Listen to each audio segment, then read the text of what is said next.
C'est ça, mon. On est en ligne maintenant. Alors, bonjour tout le monde. Ça me fait plaisir d'être avec vous en ce vendredi matin. Notre petit rendez-vous du vendredi.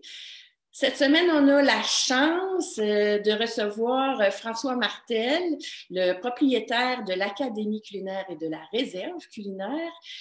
Ça va être le fun, un beau partage d'entrepreneurs, une belle histoire de résilience, d'authenticité, puis d'expérience où on va pouvoir démontrer que après des situations difficiles ou quand on est dans des périodes un peu plus creuses, ben, savoir rebondir, ça fait partie un peu de ton histoire, François. François, Bonjour, bonjour. Stéphanie. Bonjour. Ça fait plaisir. Oui, ça va bien Ouais. aujourd'hui? Ah ouais? On peut Good. utiliser la technologie aujourd'hui, c'est bien. Intéressant. Tu C'est vois, ça a génial. un changement drastique dernièrement de pouvoir utiliser les outils qu'on a au bout des doigts. Hein? Oui, Intéressant. oui, certainement. Intéressant. Alors, merci d'avoir accepté l'invitation. J'ai super hâte qu'on puisse partager ton histoire. Alors, sans plus tarder, moi, je débuterais. Peut-être qu'on pourrait justement débuter un peu avec ton histoire d'entrepreneur à toi. Où est-ce que c'est parti? Comment tu l'as vécu? Ça a été quoi le parcours? Je te laisse nous introduire. Ben oui, écoute, quand tu m'as posé la question, puis j'ai essayé de réfléchir à comment ça avait parti, cette histoire-là. Écoute, d'une part, sérieusement, depuis que je suis tout petit, bon, j'ai été vacciné visionnaire entrepreneur. D'après moi, c'est un ADN qui venait de je ne sais pas d'où. J'ai toujours été très, très, très entrepreneur dans tout ce que j'ai fait. Puis, jamais vraiment eu peur de ne pas savoir. Hein. Mhm. La crainte de ne pas savoir, pour moi, c'était pas un frein, au contraire. Écoute, moi, j'ai étudié, bon, la vie m'a amené dans l'alimentation. Je me suis orienté vers l'alimentation, je ne dirais pas accidentellement, mais j'ai été attiré par la nourriture. J'étais toute jeune. Écoute, mon histoire commence assez rapidement. Je suis assis sur le balcon chez moi, puis je constate pour la première fois de ma vie que le train se rend jusqu'à Vancouver. Wow, c'est génial. Puis le chemin de fer passait à côté de chez moi. Ben là, je me suis réalisé que je peux me rendre à Vancouver. Puis à cette époque-là, le travail l'été n'était pas évident. J'avais 16 ans et j'ai pris le train parti avec un ami, puis on a débarqué dans un hôtel au lac Louise, en Alberta. On s'est mis à travailler. Bon, au début, on faisait de la plombe. On était les spécialistes de la vaisselle parce qu'on était des bons travailleurs.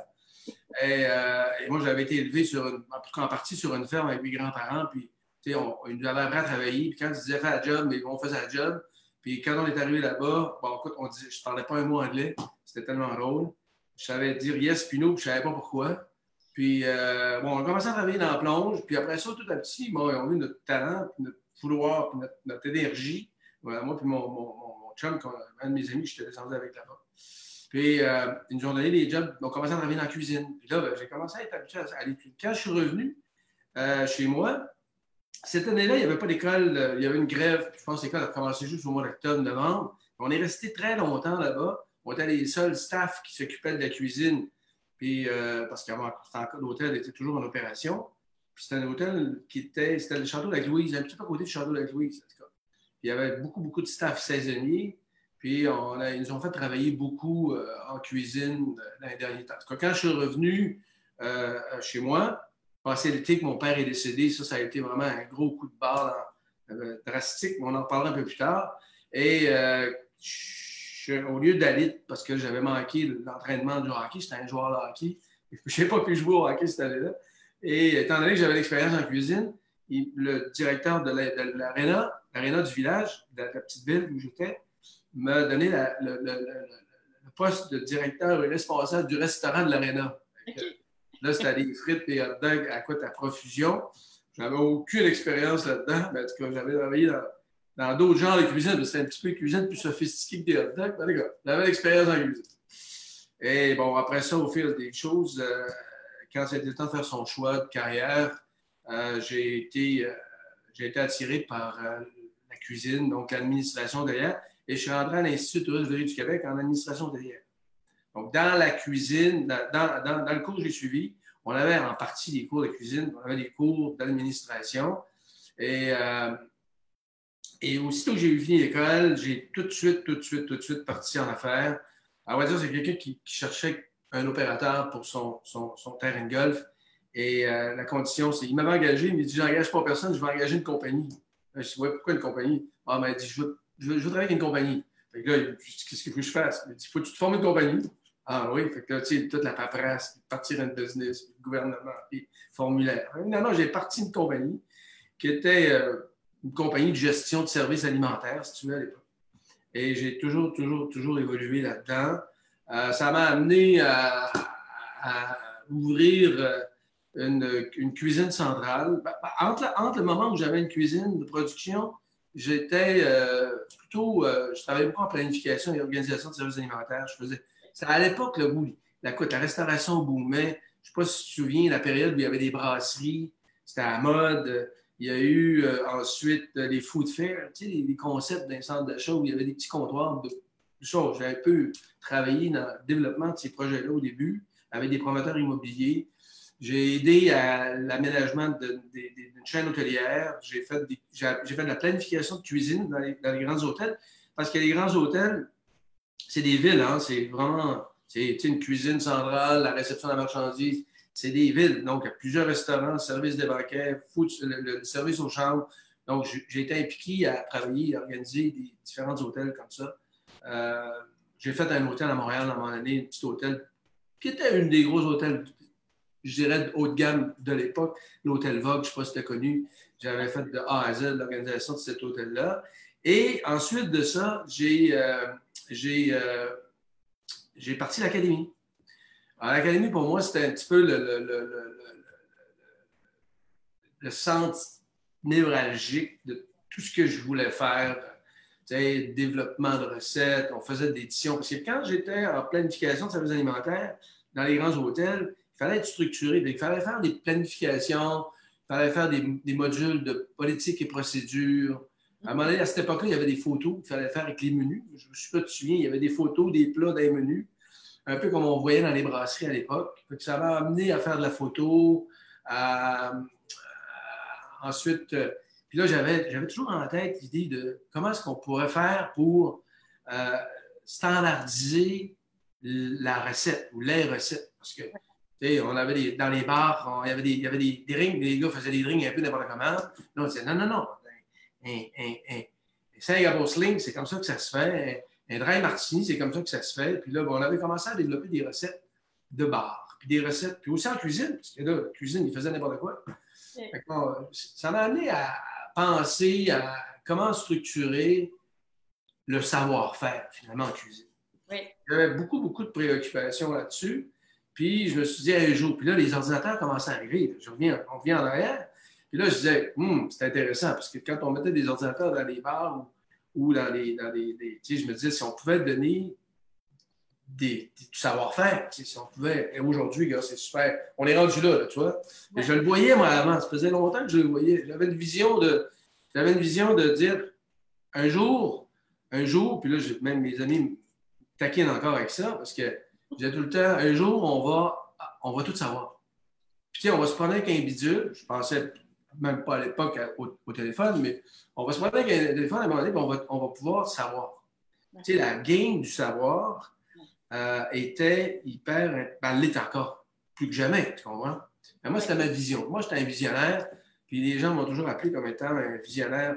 Et je savais que dans l'organisation du transfert du savoir, il fallait le structurer, puis c'était pas juste du papier, puis on faisait de la formation à des gens, puis tu sais, ça restait dans la mémoire de l'individu, puis quand l'individu s'en allait, mais c'était fini, hein, il fallait recommencer. Oui. J'ai bâti l'académie pour ça, pour pouvoir statuer sur le savoir, l'organiser, le structurer. Et le partager. Et puis surtout, pour pouvoir y avoir accès et de le partager. Oui. Puis sérieusement, ça m'a mis dans une situation où il y a eu tout le volet technologique qui a été mon désarroi, je te dirais.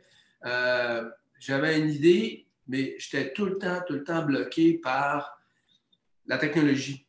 OK. Et écoute, au début, je voulais envoyer des vidéos de recettes par Internet. Ça prenait juste downloader une photo, ça prenait 5 minutes. Tu imagines une vidéo, c'était impossible. Commencer à essayer d'avoir accès à ce qu'une communauté puisse se linker à la base de données pour avoir accès. Il fallait développer une communauté, donc une espèce de login qu'on connaît, tout le monde connaît aujourd'hui.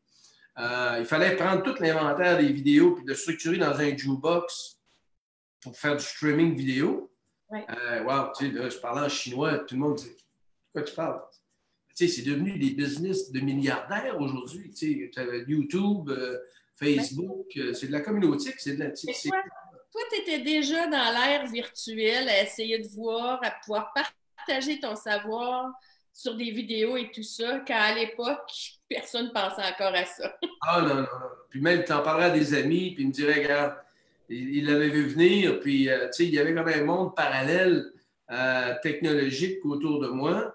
Puis, tu sais, avant l'an 2000, quand 2000 est arrivé, Ouais. écoute, on pensait tous que les ordinateurs étaient pour exploser, tu te souviens? Oui. On avait travaillé énormément sur une architecture, une structure de contenu. Puis là, écoute, tout le monde a fourré break. Ah non, écoute, j'ai dépensé, Stéphanie, de l'argent dans la structure informatique. Tu ne peux pas le croire. OK. Fait que tu as tout le temps été un avant-gardiste, hein? Oui, ben, tu sais, c'est une vision... c'est une vision qui était pas nécessairement réaliste, mais qui s'est avérée réaliste. Oui, avec le C'était ça qui a toujours été le conflit de ma vie, c'est de voir les choses un peu à l'avance. Puis c'est ça, si je regarde une leçon à apprendre de ça, c'est qu'il faut garder le cap, il faut garder son idée, il ne faut pas se décourager, il faut toujours, je pense que la première... la pire phrase que tu peux recevoir quand quelqu'un t'explique à ton environnement, c'est quoi ton idée, puis dire, ouais, ça ne marchera pas cette affaire-là. C'est généralement ce que tu entends autour de toi. Avec l'entrepreneur ou le gars qui a une vision, il y a les premières claques qu'il reçoit, c'est autour de lui. Ouais. Il dit, ouais, peut-être. Puis là, finalement, je pense que ce qui est important, c'est de garder le cap, ouais. garder sa vision. C'est sûr qu'il va y avoir des changements. C'est sûr qu'il y a des changements tout le temps, mais ça finit par t'aider à voir autre chose, puis à avoir des éléments qui sont des fois plus faciles, des fois qui sont plus difficiles. On peut parler longtemps des différents chemins qu'on va en prendre pour comprendre. Mais une chose est sûre, c'est que quand tu entreprends, entrepreneur, ça veut dire d'entreprendre. Hein? C'est entreprendre des affaires et de te mettre à l'action. Ouais. Tu as une vision, tu te mets à l'action. Bon, dans l'action, c'est sûr que tu vas découvrir des choses différentes, tu vas avoir à maîtriser différents éléments, des choses que tu ne comprends pas pendant tout dans ta vie, des outils que tu n'as jamais vus. Mais tu vas apprendre. Je dis tu vois à mon fils, quand il a commencé à faire du ski, si tu veux aller vite, il faut que tu maîtrises. Hein? Si plus tu vas tomber, moins tu vas tomber. Ouais. Tu vas apprendre au fur et à mesure que ça va avancer. L'expérience, c'est ça. Fait que moi, si j'avais la grande leçon à garder, c'est de garder le cap. Ouais. Je dirais aussi, l'autre élément, c'est d'écouter son instinct. Hein, parce que l'instinct, il y a une grande différence entre l'intuition puis l'instinct. Puis on peut en parler longtemps. Puis c'est un débat intéressant à faire entre amis. Là, c'est quoi la différence entre l'intuition et l'instinct? Mais l'instinct, c'est vraiment... Bon, il y en a qui vont dire que c'est animal. L'intuition, c'est plus la connaissance. Plus tu as d'expérience, plus tu as de l'instinct. Ouais. C'est vrai. Mais l'intuition, c'est vraiment ton pif. L'animal dans l'environnement. Puis je pense qu'il faut l'écouter. On a tendance à l'oublier souvent parce qu'on attend, on prend nos décisions beaucoup sur l'intuition, qui est basée sur les connaissances, justement, ou l'expérience. Ouais. Et l'instinct, des fois, c'est intéressant. Ça peut nous amener plus loin. Ouais. Tu Tu sais, toi, super avant-gardiste, on était dans quelle année à peu près quand toi, tu commençais à penser à faire des cours virtuels de cuisine, à peu Ben, près? mon premier plan de travail, le premier plan de travail, c'est en 1987, 88, 89. Et ensuite, j'ai commencé à travailler. À l'époque, on faisait j'avais commencé à jouer avec les vidéos disques, Ouais. les CD-ROM. On transportait les disques. J'en ai plein dans mon bureau là, encore. Mon musée est plein de ces affaires-là. Puis je dirais que, tu vois, j'ai le vrai plan de travail, qui était mon plan d'affaires que je regarde encore aujourd'hui, tu vois, qui est mon guide. C'est en 94, OK. 95. Mais tu sais, l'Internet n'existait même pas. Euh, Oui, on oui. appelait ça l'autoroute de l'information. Oui, c'est ça, c'est ça. Puis là, fait que là, tu sais, on est dans les années 90, tu arrives avec ces idées-là pour à ce moment-là s'assurer de partager ton savoir et tout ça. Super intéressant. Puis ça m'amène justement bon, tu t'amènes ça et tu arrives à l'idée de sortir à ce moment-là une nouveauté encore qui s'appelle la réserve. Alors là aussi, tu étais avant-gardiste. On était dans quelle année à peu près? Ben, écoute, il y a eu une petite parenthèse entre le moment avant que j'ouvre l'académie, j'avais ouvert en 84. J'avais ouvert, après que mon expérience de gestion, quand je faisais de la gestion de services alimentaires, encore là, avec mon concept de vision, je voyais le problème de standardisation, le personnel non qualifié, la perte qu'il y avait dans les restaurants, c'était l'enfer. Il commençait à avoir du service alimentaire dans les trains. D'ailleurs, mes premiers clients, c'était les trains rapides à travers le Canada. OK. On voulait de la qualité, même dans le train. On voulait avoir de la qualité dans les avions. Mais ça, je n'ai pas beaucoup travaillé là-dessus. Juste un produit que j'ai développé, des avions. Ça, c'est un peu plus tard. Mais, tu sais, il y avait produire de la cuisine dans une cuisine, dans un lieu précis. Quand tu connais ça, tu regardes, c'est bien du travail. Il y a beaucoup, beaucoup de choses à faire. Bon, ça prend du personnel qualifié, ça prend les équipements. Pour maîtriser ces équipements-là, c'est des énergies, parce que c'est des équipements, c'est énergivore. Tu sais, on jette 40 de la bouffe, excuse-moi l'expression, on en jette beaucoup. Tu sais, puis il y avait un boom dans le domaine de la restauration à ce moment-là.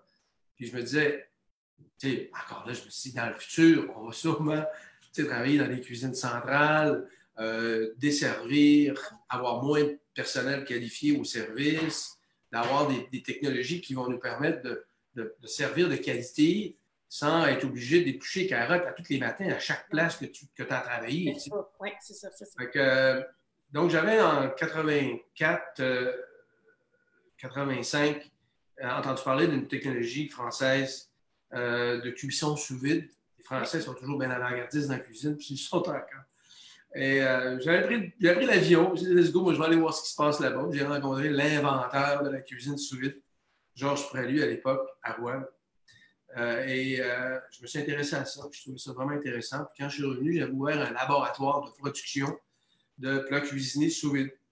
On parle de ça en 84, à 85 et jusqu'à 90 environ. Bon, il y a eu une histoire, là. Écoute, c'était une technologie tellement fantastique, mais tellement avant-gardiste, puis le monde ne comprenait pas en tout. Écoute, les journalistes, la presse journaliste, toute la presse gastronomique. Puis j'ai eu à un moment donné une couverture média qui dépassait la réalité. Tu sais, écoute, j'ai fait la télévision, j'ai fait des front pages de magazines de cuisine, j'ai fait de l'actualité, je les ai toutes faites. Puis je dirais que tout à l'heure, je voulais en parler un petit peu parce que on en parlait tout à l'heure, tu me rappelleras, tu as parlé du momentum, mais à ce moment-là, j'avais une idée, mais le marché n'était pas prêt. Il n'y avait rien qui était prêt, finalement. T'sais. Le monde n'était pas rendu là, pas en tout. Puis finalement, j'ai mis ça sur la glace en 80, justement dans les années 95, 92, 95, et c'est là que j'ai ouvert l'académie en me disant, dans l'académie, je vais continuer de développer ce projet-là sur le back burner parce que pour moi, je me suis dit un jour, ça va venir.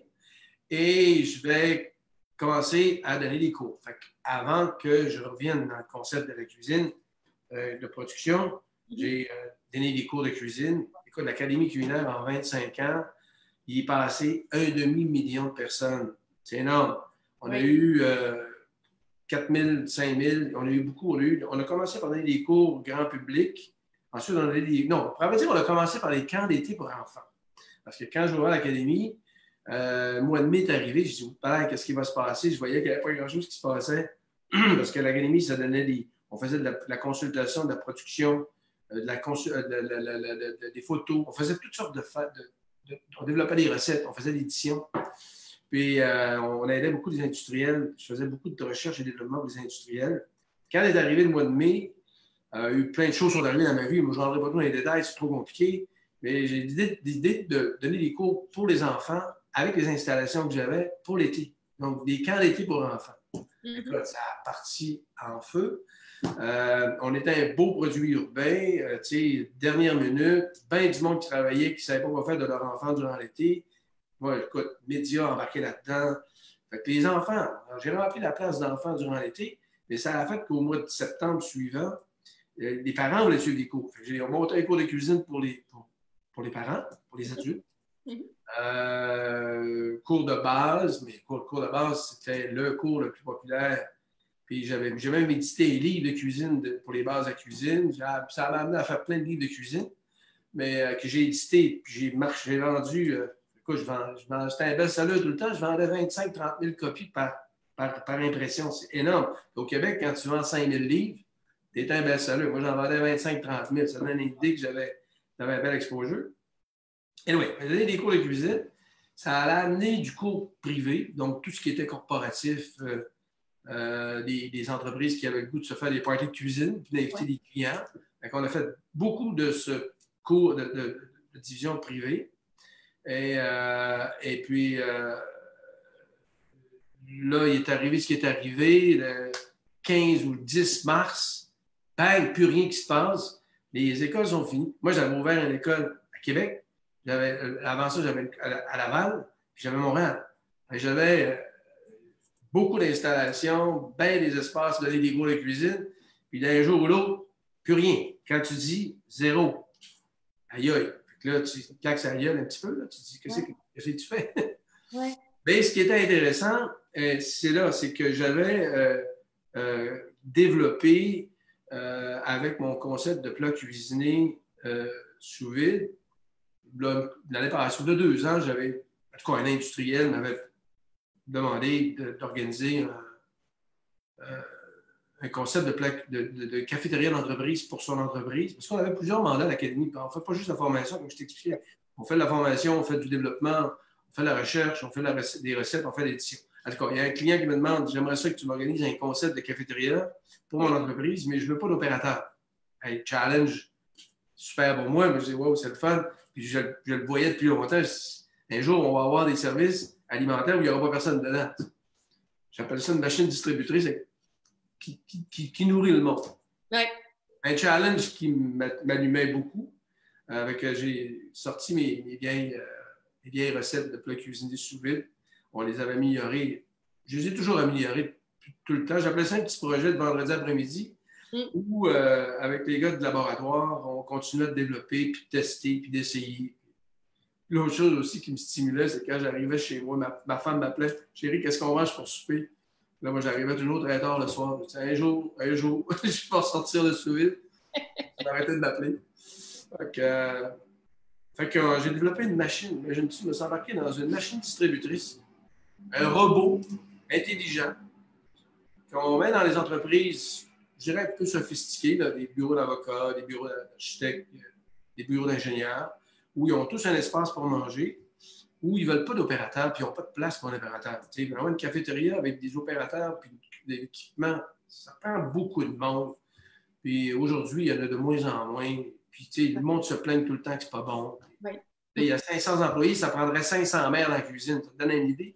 Fait que le challenge était le fun. Puis j'ai travaillé sur ce fameux congélateur avec une gamme de plats cuisinés. où les gens se payent, se servent eux-mêmes. Et ici, la machine, c'est vraiment cher. Mais là, la machine, elle ne marche pas beaucoup dans ce temps-ci parce qu'il n'y a plus personne dans les bureaux. Fait que là, un petit peu avant, j'avais commencé à ouvrir un B2C, comme un business directement consommateur. Oui. Et j'avais fait un petit site Internet transactionnel qui permettait aux gens de pouvoir commander puis se faire livrer à la maison. OK. Fait que c'est là qu'est née la réserve culinaire. Fait que des plats sous vide, dans le fond, qui fait que, tu sais, je peux commander, tu sais, surtout dans le cas de ce qu'on vit aujourd'hui, que je peux commander 10 repas pour ma mère et mon père. Je leur fais envoyer, ils sont corrects, ils ont des soupers pour 10 jours ou des soupers, des dîners, donc pour 5 jours. Puis des plats, tu sais, donne-moi donc des exemples de plats que je peux commander à ce moment-là. Écoute, on fait le tour du monde, hein? On a des classiques français, tu sais, des blanquettes de veau, des bœufs bourguignons, on a des paellas espagnoles, on a des karitaï. On va en Inde, on va en Asie, on fait du karitaï au tofu, on en fait aux crevettes, on en fait au poulet. On a des pâtes, italiennes. Écoute, on a 50, 60 différentes saveurs. C'est vraiment sérieusement génial parce que j'ai travaillé sur une technologie qui était très avant-gardiste, que j'ai améliorée au goût du jour et que j'ai fait de manière à ce qu'on puisse faire de la qualité. C'est vraiment de la qualité. Ouais. C'est un concept entre on peut appeler ça la cuisine industrielle, mais c'est loin d'être industriel. C'est artisanal, mais il peut avoir un aspect industriel. Donc, je peux en faire 5 ou je peux en faire 5000. OK. Pareil. C'est la même chose. OK. Donc, c'est pas, on ne rame pas dans les chaudrons là, avec des gros. C'est pas de la cuisine de masse. C'est un concept qui est vraiment artisanal. Et puis, bon, c'est sûr, on travaille avec la surgélation. Oui. Donc, cuisson sous vide, il faut comprendre comment ça marche la cuisson sous vide, c'est qu'on cuit à très, très basse température, sous vide, donc sans air, parce que l'air est un isolant. L'air est un isolant et aussi c'est un endroit de prolifération de bactéries. Donc, on travaille dans un milieu hygiénique, puis dans les temps qui courent, c'est génial. Tu ne peux pas être plus hygiénique que ça, c'est impossible. Puis en plus, en tout cas, on travaille dans des sacs individuels, cuisson sous vide, basse température, et on va en surgélation. Bon, là, un gros défi encore actuel technologique, c'est que les gens ne comprennent pas c'est quoi la surgélation, ils comprennent la congélation. Ouais. Une grosse différence entre les deux. Vraiment une très grande différence. Et je dirais même que j'ai fait des expériences régulièrement en France avec la surgélation, et ça a un aspect gastronomique et comme on dit, c'est ça active les goûts. Okay. Autant que la cuisson. Okay, on ne rentrera pas dans ce dossier-là, mais c'est encore là, il y a toujours des affaires très, très évolutives, très, très visionnaires. Là. Mais en tout cas, je travaille avec les deux meilleures technologies au monde. Donc, pour simplifier la compréhension, c'est que les gens commandent en ligne et on livre la quantité que vous voulez. On n'a pas d'abonnement, c'est à la carte. Tu choisis ce que tu veux. Puis on livre dans une boîte, généralement le lendemain. On appelle ça la réserve. Pour moi, c'est une réserve. Oui, c'est ça. Tu sais, on ne veut pas tout le temps nécessairement. Écoute, ça fait 25 ans que je donne des cours de cuisine. Ça fait 25 ans que je joue au monde de savoir cuisiner. Puis j'ai compris que oui, il y a des moments de cuisiner. Moi-même, j'en suis un. Je cuisine les fins de semaine et la semaine. Pas le goût de cuisiner. Non, c'est ça. C'est ça. Fait que, tu sais, dans le fond, tu sais, je vais faire le parallèle avec les good food de ce monde et tout ça. Tu sais, c'est certain que tu commandes, un peu comme toi. Je commande, ils vont m'envoyer mes légumes, viande, whatever, tu sais, pour que je puisse le cuisiner moi-même. Donc, il faut quand même que je prenne le temps de le cuisiner. Puis, une maman de 3 enfants comme moi Non, nous, on a un marché qui est complètement différent. Les boîtes à cuisiner, en tout cas, dans mon livre à moi, c'est une bebelle. C'est cute, mais toi, écoute, je vais juste donner un exemple. Le taux de repeat de ces compagnies-là est même pas de 4 à 5 okay. Moi, j'ai 70 de repeat. C'est différent. Ben, donc, qui est génial, c'est qu'en fait, j'ai pas besoin de le cuisiner. Tu sais, j'arrive. L'idée, c'est que tu ne vas pas savoir une boîte pour cuisiner. Tu sais, la boîte à cuisiner, écoute, ça fait 25 ans que je fais des boîtes à cuisiner parce que je donne des cours de cuisine. On donne, c'est pas une boîte, là, mais c'est un bac avec ce qu'il faut dedans. Puis souvent, écoute, j'y ai pensé, ça fait longtemps. Je dis, on devrait les commercialiser puis les livrer à la maison. Avec toutes les vidéos que j'ai maintenant en ligne, j'aurais pu montrer au monde comment cuisiner la boîte. Tu sais. Mais on n'est pas, je n'ai pas embarqué là-dedans. Écoute, il fallait suremballer, ça n'avait pas de bon sens. Et des sacs pour un petit. Tu ne peux pas tout faire. Non. En tout cas, nous, on a dit, on va simplifier l'affaire. Notre marché, c'est quelqu'un qui ne veut pas cuisiner. Il veut juste manger. Il veut prendre son temps pour faire d'autres choses que de cuisiner. Et, tu sais, on peut rentrer dans le cœur du sujet. Tu sais, regarde, on en jette du stuff. Tu ouvres ton frigo, c'est incroyable. Tu sais, on veut sauver la planète. Regarde, on veut avoir du respect des producteurs. Je parlais avec quelqu'un dernièrement, quelqu'un qui aidait les producteurs dans les champs. Quand tu as travaillé en culture, tu t'as compris. Quand mon grand-père, moi, était maraîcher, il y avait 100 arbres de légumes sarclés à la main. On parlait de mon ADN, là. Ça vient de là. Là. Quand tu as respect de l'agriculture, puis tu veux encourager les gens régionaux, tu veux le transformer, puis tu veux le consommer avec respect, ben, tu n'achètes pas une poche de carottes, puis tu en jettes la moitié, puis tu ne jettes pas la moitié de ta nourriture où tu manges parce qu'elle n'est pas assez fraîche. Là, et puis il y a même du monde qui mange des affaires. Là. Je ne rentrerai pas dans les garde-manger du monde au Québec, et dans leur frigo et dans leur congélateur, mais ça fait dur big time. J'aime bien mieux de prendre mon frigo à moi, tu ouvres, tu as tous tes plats cuisinés bien cordés. Puis, quand j'ai le goût de cuisiner, je le fais. Je le fais avec des amis, j'ai plaisir à le faire parce que ça fait partie du show. Mais cuisiner pour dire que tu n'as pas de plaisir, poser la question, c'est quoi la raison d'être de la réserve?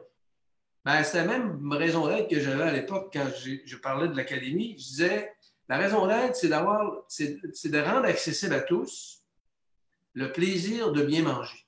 Oui. Rendre accessible, c'est que ça soit accessible. Quand on parle d'accessibilité, aujourd'hui, c'est la connaissance. Je parlais de la connaissance et le savoir. Donc, d'avoir des recettes, de maîtriser la recette, de rendre accessible le livre de cuisine. Là, maintenant, tu as du web, là, des recettes, il y en a partout. Tu tapes n'importe quoi, tu as des recettes. Donc, c'est accessible. Rendre accessible à tous. À tous, c'était bien important pour moi parce que tout le monde, quand j'ai développé la réserve, je l'ai développé en même temps parce que mon fils était très jeune. Puis mon client, c'était mon fils parce que, tu sais, lui, il avait le goût, là, il avait 10-12 ans. Puis pour moi, c'était. Puis des cours de cuisine, même quand j'ai donné des cours pour les enfants, c'était aussi important pour moi que les enfants apprennent à cuisiner. Ils apprennent à cuisiner, ils apprennent à manger. Puis qu'ils aient le respect de ce qu'ils mangent, puis d'où ça vient. Il y a des enfants encore au Québec qui pensent que le poisson est carré parce qu'ils mangent du poisson congelé. Pour moi, c'était important de le rendre accessible à tous pour le plaisir. Le mot plaisir est important. Pour le plaisir, parce qu'il faut que ce soit le fun. Il faut qu'on ait du plaisir. Si tu n'as pas de plaisir à cuisiner, cuisine pas. Si tu n'as pas de plaisir à manger, ben mange, tu sais, manger des céréales au bout de la table. Si tu n'as pas il faut que le plaisir soit là. Puis le fondement de plaisir, d'ailleurs, avec on en parlait tout à l'heure, ce qui va arriver dans le futur, c'est le terme plaisir va être de plus en plus important. Le monde va avoir besoin d'avoir du plaisir. Ils vont réaliser la vie, c'est aussi, puis c'est bien important le plaisir. Là, ils viennent de comprendre que d'être arrêté pendant 2 mois chez eux tranquille, à rien faire, puis à ne pas se culpabiliser surtout, ben, il va avoir une notion de plaisir. Anyway, on viendra là-dessus tout à l'heure. Puis l'autre élément, c'était plaisir de cuisiner pour le plaisir de bien manger. Le mot bien manger dans ma raison d'être est important parce que, tu sais, on entend toutes sortes de patentes de bien, ça c'est pas bon, les diètes. Il y en a là, qui sont mêlés sérieusement. C'est-tu bon, pas bon? Mange ci, mange pas ça. Il n'y a pas un programme de toutes sortes de bebelles dans le monde qui leur dit quoi faire. Oh, time out. Équilibre. Gardez l'équilibre. Vous allez bien vous tenir. Moi, je mange tout le temps, gars, puis je ne suis pas gros. Hein. Pas gros. Tu sais, je dis pas au monde de manger un steak au poivre avec une bonne bouteille de vin. C'est c'est bon, hein? Tu sais, mangeant le pâte tous les jours, tu sais. Puis si tu en manges, va prendre une marche, tu sais, faire d'autres choses. Donc, question l'équilibre est important. Donc, ma raison là, elle a toujours rendre accessible à tous le plaisir de bien manger. Oui, oui, wow. Écoute, de toute beauté. Puis, tu sais, en plus, justement, étant donné que c'est cuisiné sous vide, je veux dire, c'est aussi frais que si je l'avais reçu, tu sais, parce que des fois, on a la notion, je reçois le légume, il est vert, tu sais, fait que tu as comme l'impression que je mange frais, tu sais. Mais, tu sais, toi, avec ton type de cuisson et tout ça, ben, tu sais, c'est aussi frais, dans le fond, que ma boîte que j'aurais reçue. Fait que, tu sais, moi, je trouve ça génial, en fait. Tu sais, ton beau parcours que tu as eu, ou des fois, tu sais, pas des fois, tu étais quelqu'un qui voyait les choses avant le temps, précurseur, ou est-ce que justement, il y avait des gens qui essayaient de dire, ben voyons, ça n'a pas de bon sens. Tu sais, tu as toujours continué à y croire. Tu sais, ta vision a toujours continué à te pousser ailleurs, à t'amener ailleurs et tout ça. Tu sais, fait que moi, je trouve ça super génial.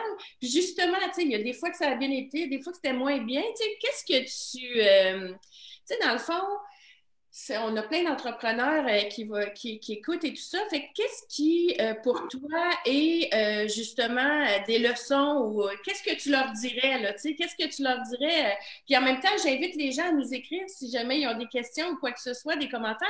Mais qu'est-ce que tu leur laisserais?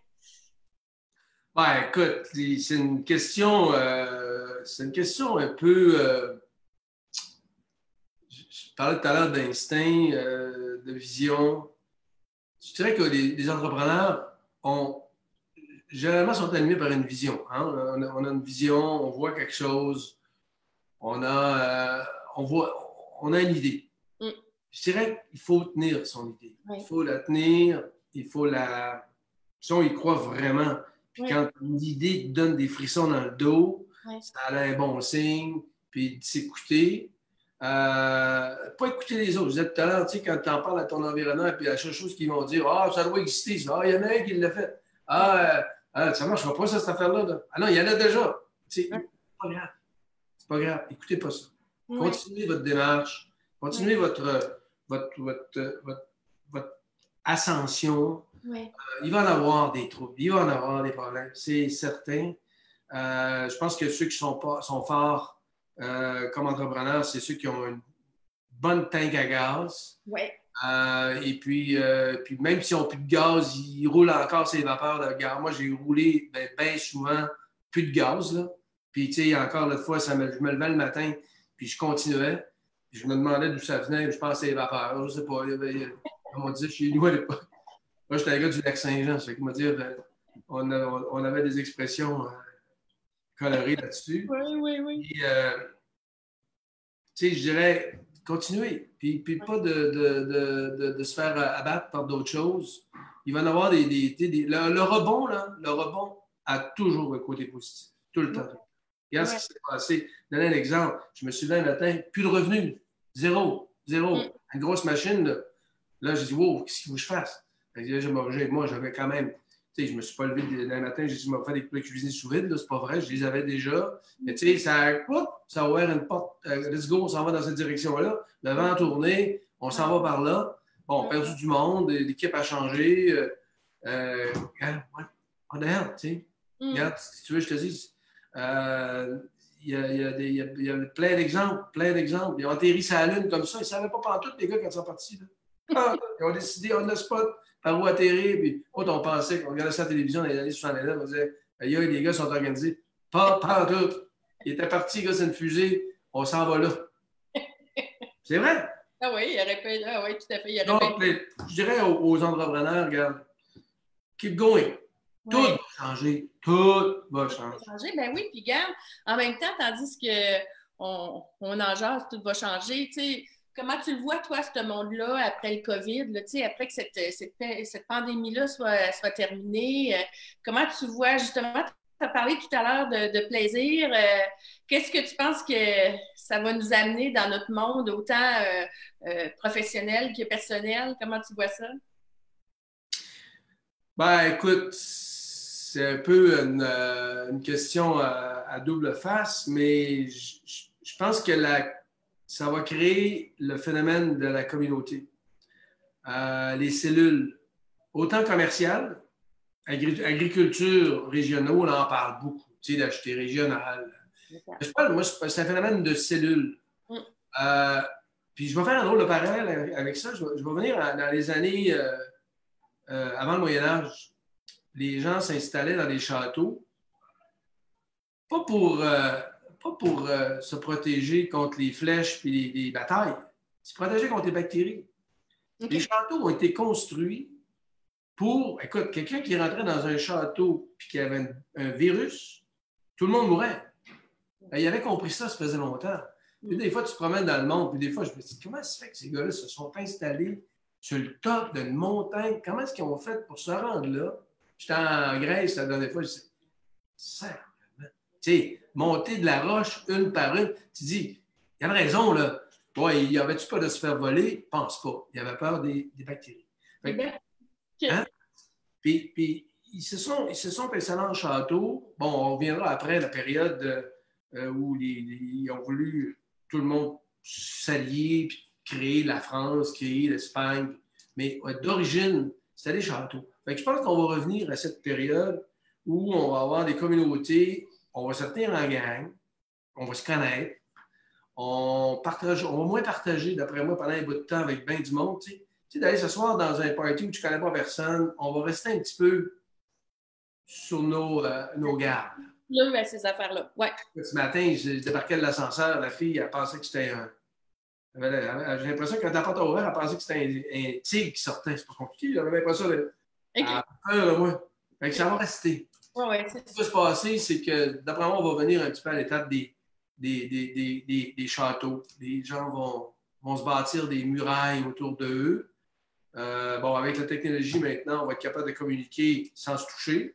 Ouais. Et pour venir à l'alimentation, on va... moi, mon rêve, c'est de transformer de la source et de livrer aux consommateurs. Oui. Je ne peux pas parler contre les grandes surfaces, puis ça m'ouvre la porte, parce que si tu m'ouvres la porte, ben, ça m'ouvre la porte. C'est que la distribution alimentaire à la lecture au Québec est un peu défaillante parce que, je donne un exemple, un producteur qui essaie de vendre dans les grandes surfaces, il se fait avoir big time. Oui, c'est ça, c'est difficile. Et il y a trop d'intermédiaires, il y a beaucoup d'emballages, il y a beaucoup d'argent pour rien. Oui. Et ce qui est encore désastreux, c'est qu'on en jette 40 sans avoir poubelle. Fait que, tu sais, moi, je me dis, si on peut, moi, si je peux acheter, là, j'achète mon veau d'un producteur régional, je ne le négocie pas dans son prix. Je dis, regarde, prends-en, tu sais, keep money, envoie tes enfants à l'école, sois heureux, aie du plaisir. Oui. Je vais avoir du respect pour ton veau, je le cuisine, je fais la meilleure blanquette de veau ever, puis je la vends à un consommateur direct qui paye bien moins cher, puis qui est heureux. Oui, tout à fait. Tu sais, je pense que ce que ça va amener, ce qui s'est passé, c'est une réflexion sur c'est quoi qu'on veut. Qu'est-ce qu'on veut? Oui. Hein? Oui, tout à fait. Fait que là, donc, je refais le lien avec ce que tu viens de dire. Donc, dans tes repas que tu vends sous vide avec la réserve, bien sûr, oui, c'est frais parce que la façon dont tu les emballes sous vide et tout ça.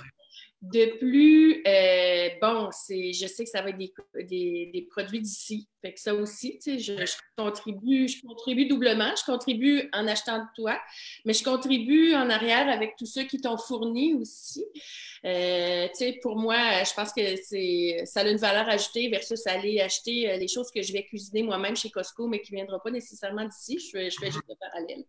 Puis dis-moi, la réserve, en fait, c'est où que je peux me le procurer? Comment ça fonctionne? Juste pour... sur le site, tu peux y avoir accès directement sur l'URL de la réserve culinaire. Oui. Oui. La réserve culinaire. Sur l'Académie culinaire aussi, il y a un lien directement avec la réserve. OK. Tombe sur le menu, Okay. Tu mets les produits dans ton panier, okay. Tu payes, puis on te livre. On te livre. Puis vous livrez dans quelle région? On couvre toute l'île de Montréal, la rive sud, la rive nord. On fait un grand cercle sur Montréal et environ, puis toute la région centrale du Québec, parce qu'on a un centre, on a une académie à Québec. On a un centre de distribution pour Québec, puis on couvre toute la grande région de Québec. Bon, écoute, on n'a pas des régions comme Saguenay-Lac-Saint-Jean, la Côte-Nord, Gaspésie. Écoute, on commence. On y arrive. OK. On va peut-être développer un modèle économique intéressant. D'ailleurs, j'ai pensé à quelque chose de hyper intéressant. Comment je vais structurer la distribution de ces affaires-là. Oui. Ça ouvre la porte justement à un business case. Penser autrement, oui. Tu sais, historiquement, après-guerre, quand Steinberg a ouvert son premier grande surface, c'était la première fois qu'on se prenait qu'un panier en métal sur roulette dans l'épicerie. C'était nouveau, hein? Oui. C'était flambant neuf. Puis quand McDonald's est arrivé avec ses concepts de restaurants structurés, standardisés, c'était nouveau. Oui. Mais là, il y a encore de la nouveauté. Oui. Oui. Ah ouais, là-dessus. Oui. Ben écoute, tu sais, je pense que tu es une personne, on l'a dit tantôt, un visionnaire avant-gardiste qui a une grande résilience aussi. Puis, tu sais, toi, tu vas au bout de tes idées, tu les lâches pas, malgré le fait que des fois, il a fallu que tu les parques sur le côté puis que tu les reprennes plus tard parce que la situation était plus probante pour ça. Mais pour moi, tu sais, d'emblée, c'était un peu pour ça que je voulais t'inviter. Je trouve que ton parcours est fort et il est porteur d'un message tu sais, faut pas lâcher. Il faut continuer, il faut foncer, il faut continuer à y croire sur notre vision. Moi, là-dessus, écoute, je te lève mon chapeau vraiment. Merci de ton partage, François. Merci de ce que tu nous apportes aussi avec la réserve. Moi, j'invite tout le monde pour en avoir acheté et en acheter encore pour moi, ma famille et tout ça. J'invite tout le monde à essayer tes repas. Ce que j'aime là-dedans, c'est que je peux avoir des repas pour mes parents, comme j'expliquais tantôt, qui mangent un petit peu plus traditionnel, puis c'est correct. Des repas qui vont faire que moi, mes grands, qui s'en vont dans une tendance un petit peu plus végétarien, ben, je vais les chercher eux autres aussi. Donc, l'éventail est très large des produits que tu peux offrir. Fait que, un beau merci à toi. Oui, puis occupez-vous de vos parents, de vos grands-parents. Tu sais, il y en a, j'en ai parlé encore hier, une dame, là, ça fait 88 ans, elle est prise dans son appartement, elle écoute, il y a quelqu'un, on lui a livré ce matin, elle est contente. Tu sais, il faut s'en occuper de ces gens-là. Il faut vraiment s'en occuper, puis c'est le seul moyen de faire, c'est de leur livrer une boîte. Puis au moins, j'en ai fait une ce matin encore, c'était tellement intéressant. C'était un couple qui envoyait un cadeau de fête, tu sais, un repas pour deux. Écoute, on a mis une bouteille de vin dans la boîte. J'ai même fait une carte de fête. Écoute, tout beau. Écoute, cette année, c'était sympathique. Oui, merci. Merci. Merci de ton temps. Merci beaucoup. Puis, ben, pour les gens qui nous écoutent, on est de retour vendredi prochain. On va rencontrer Christelle de Neurochrono. On vient de parler de bien manger. On va parler à ce moment-là dans ces périodes de stress-là, de s'assurer de continuer à demeurer actif, autant pour notre corps au niveau physique, mais pour notre physionomie et tout ça, mais pour aussi garder notre mental en santé. Fait que ça va être notre sujet pour notre prochain Facebook Live de la semaine prochaine. Fait que merci encore, Françoit, d'être prêté au jeu et d'avoir partagé cette belle histoire-là. Merci. Bon appétit. Bon appétit.